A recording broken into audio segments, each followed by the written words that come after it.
प्रदेश में इन दिनों दो विधानसभा क्षेत्रों में उपचुनाव हो रहे हैं और जाहिर सी बात है उपचुनाव हो रहे हैं तो क्या भाजपा क्या कांग्रेस दोनों ही इन चुनावों को जीतने के लिए एड़ी चोटी का जोर लगा रही हैं। अब बात अगर भारतीय जनता पार्टी यानी सत्तासीन पार्टी की जाए तो उनके विधायक मंत्री तमाम जो नुमाइंदे हैं वो कहीं ना कहीं इन दोनों ही जो विधानसभा क्षेत्र हैं उनमें डटे हुए हैं। चूँकि धर्मशाला का जो जिम्मा है वो कहीं ना कहीं विक्रम सिंह जरयाल भटियात से विधायक हैं और भारतीय जनता पार्टी के कद्दावर सिपाही माने जाते हैं और यहाँ पर पिछले 15-16 दिनों से जो है वो डटे हुए हैं और हमारे साथ बातचीत के लिए मौजूद है। सर, पिछले 15-16 दिनों से जिस तरह से आप यहाँ डटे हुए हैं, आपको क्या लग रहा है कि क्या ये जो सीट है वो वाकई आपकी ही झोली में जा रही है या कोई और सेंध लगा सकता है? सही मायने में हमारा जो उम्मीदवार है भारी मतों से जीतने वाला और जिस इलाके की जिम्मेदारी मुझे दी गई है रोल कैंट की, वो एक बहुबल सैनिकों का इलाका है, भूतपूर्व सैनिक है और आप भी सैनिक हैं और मैं भी भूतपूर्व सैनिक हूँ। मैं हर घर में दस्तक दे रहा हूँ, जा रहा हूँ, बैठ रहा हूँ, लोगों से व्यूज़ भी ले रहा हूँ। बड़े बड़े जो अफसर अधिकारी भी रिटायर है आर्मी से, उनका भी ये मानना है कि भारतीय जनता पार्टी का कैंडिडेट जीतेगा इधर और भारी मतों से जीतेगा। भारी मतों से मतलब कितने का ही भारी मत?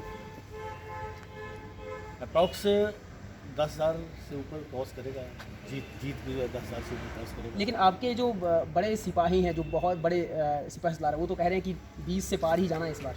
नहीं, जो मैं अपना मेरी असेसमेंट है, क्योंकि मैं डोर टू डोर जा रहा हूँ, महिला मंडल की मीटिंग ले रहा हूँ, यूथ मंडल की मीटिंग ले रहा हूँ, एक्सेस मैन की मीटिंग अलग अलग से ले रहा हूँ, हर एक बूथ पे जा रहा हूँ, पन्नापुरों की मीटिंग ले रहा हूँ, बूथ अध्यक्ष, पालक, बीएलए सभी के साथ मिल रहा हूँ जाकर। वोटर्स बिल्कुल आंखें बंद करके ही आपके साथ जा रहे हैं या कोई सवाल भी खड़ा कर रहे हैं कि कुछ पिछले 2 सालों में हुआ नहीं है? नहीं, सवाल अब लोगों की आकांक्षाएँ तो बहुत होती है। मेरे इलाके में 2 बसें चलती थी स्टेट गोदाम में और उनका परमिट था, रूट था। कपूर साहब यहाँ जीत के सांसद बन के चले गए, उन बसों को पता नहीं किसने बंद कराया, उनको मैंने चलाया, रेगुलर चली है टाइम पे, रात को नाइट सेवा पर करती है। एक गवर्नमेंट की बस सर्विस थी, रूट इशू था, उसे टाइम टेबल इशू था, वो चलाई है। और भी लोगों का होता है जो इंटीरियर रूट वाले इलाके हैं, यहाँ पर कंटोनमेंट एरिया, थोड़ा सा कंटोनमेंट में लोगों को थोड़ी सी समस्या है। मैंने उनको बताया है, मेरा भी कंटोनमेंट एरिया कुछ बकलो कैंट है, वहाँ पर थोड़ी सी लोगों की समस्या है कि जो पंचायत में लोग रहते हैं वो जो मूलभूत सुविधाएं उनको मिलती हैं वो वहाँ पर उनको नहीं मिलती उस प्रकार की, क्योंकि वो अपने इलाके से गाड़ियों को क्रॉस नहीं करने देंगे। ये जो पुलवामा का जो हमला हुआ था उसके बाद सिक्योरिटी व्यू से थोड़ा सा आर्मी ने थोड़ा सा किया, इससे थोड़ा सा लोग बोलते हैं। नहीं, इसका मुख्यमंत्री आए थे, उनको बताया, पिछली बार जब विपक्ष में था तो भी इसको मुद्दा उठाया था। इस बार फिर मैंने अपनी सरकार है, फिर मैंने एक प्रस्ताव भेजा है सेंटर को कि हमारे जो कंटोनमेंट एरिया में जो लोग रहते हैं या उनको कंटोनमेंट एरिया से बाहर किया जाए या फिर जो अन्य लोगों को सुविधा मिलती है वो उनको प्रदान की जाए। तो मुख्यमंत्री ने सुना और मुख्यमंत्री ने बताया कि ऐसे करो जयाल जी, कुछ लोगों जो है उनकी समस्या है उनका डेलीगेट से बनाकर मेरे पास लाओ, आपने दिया है और उसको ऊपर भेजो। ऐसी और भी कोई समस्याएं हैं धर्मशाला की जो आपने मुख्यमंत्री तक पहुंचाई हो? क्योंकि इस वक्त जो है वो पिछले काफ़ी लंबे टाइम से जो यहाँ पे आप खुद जो है वो डोर टू डोर जा रहे हैं, कैंपेनिंग कर रहे हैं, लोगों से बातचीत कर रहे हैं। बाकी छोटी मोटी समस्या उनको बता दी, अभी कोड ऑफ कंडक्ट लगा हुआ। जब आचार संहिता हट जाएगी, जैसे महिला मंडल भवन चाहिए, यूथ मंडल भवन चाहिए, तो उनको दिए जाएंगे। उनको मैंने बोला आप जगह का व्यवस्था करो, हम आपको, सरकार हमारी है, जब आचार संहिता हट जाएगी उसके बाद आपको दिए जाएंगे जो भी आप मांगे, जो भी मांगे उसको रखेंगे, वो पूरा किया जाएगा। लोग मान जा रहे हैं या फिर वो ये कह रहे हैं कि पिछले काफ़ी लंबे टाइम से जो है वो इसी तरह से वादे किए जाते हैं लेकिन निभाने उसके बाद कोई नहीं आता? नहीं, ऐसा जो नेगेटिव रिस्पॉन्स मुझे तो आया नहीं। जहाँ मैं गया हूँ लोगों से आराम से बैठकर बात की, उनको समझाया और ये बताया कि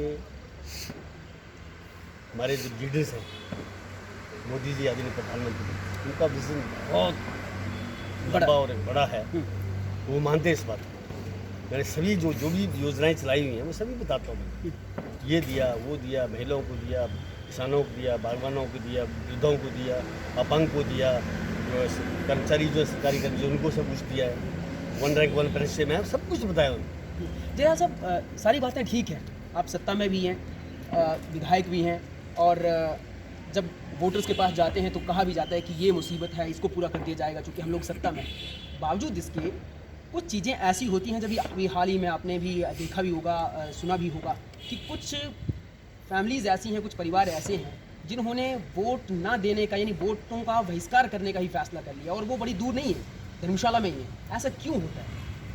जहाँ पर मेरा जो अधिकार क्षेत्र मुझे दिया वहाँ तो मुझे ऐसा कोई वोटर मिला नहीं। अगर हाँ कहीं जगह पे आई है 2 बूथ मुझे और दिए गए हैं। आज मुख्यमंत्री कार्यालय से फ़ोन आया था कि दयाल जी हम उन दोनों बूथों में जाएँ, वहाँ पे भी जाऊँगा। वहाँ के लोगों को कन्वेंस करेंगे, बताएंगे कि सरकार हमारी हिमाचल में भी है और सेंटर में केंद्र में सरकार हमारी है, आपकी समस्याओं का समाधान जरूर किया जाए। जया जी, सवाल ये भी उठ रहा है कि जहाँ भी जनसभाएं हो रही हैं या अपने जो बड़े नेता यहाँ पर पहुँच रहे हैं, उनको लुभाने के लिए जो वो बाहर से भी किराए की भीड़ मंगवाई जा रही है, कि कहाँ तक सच है और ऐसा क्यों किया जा रहा है? ये मुझे लग रहा है कि विपक्ष आपको पता है कि जो दूसरे दल है वो तो र्यूमर फैलाएंगे। मेरे जो मुझे चुनाव क्षेत्र मुझे जो दिया गया क्षेत्र इसमें 2 जनसभाएं हुई।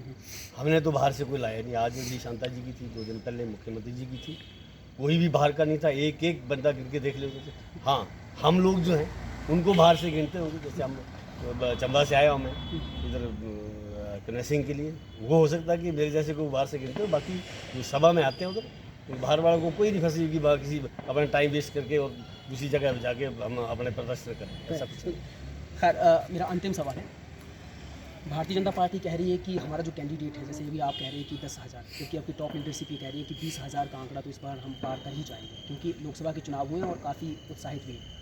कांग्रेस कह रही है कि उनका प्रत्याशी जीतने वाला है। एक और त्रिकोणीय जो है वो मुकाबला यहाँ पर बनता हुआ दिख रहा है, क्योंकि कहा जा रहा है कि कम्युनिटी विशेष से कोई कैंडिडेट खड़ा हुआ है और उनकी वजह से मामला जो वो बड़ा पेचीदा हो गया है, चाहे भारतीय जनता पार्टी की बात करें या कांग्रेस की। आप कैसे देखते हैं इस पूरे मामले? मेरा जो एक अनुमान है, जाति प्रति जो इलेक्शन लड़ा नहीं जाता है, कुछ लोगों के दिमाग में होगा जो आज मेरे ख्याल कैंडिडेट बने हैं, आज से 1.5 साल पहले ओबीसी नहीं थे, आज वो ओबीसी को लुभा रहे हैं। मुझे याद है मंगल चौधरी, भाटिया जी, अरुण मेहरा कुक्का जी उनके अगेंस्ट नारे लगाते थे और बाली जी को जिंदाबाद के नारे लगाते थे। लोग पूछ रहे हैं भाई आज क्या कर रहे हैं आपको, आज आपको कम्युनिटी की याद आ रही है, पहले क्यों नहीं थी?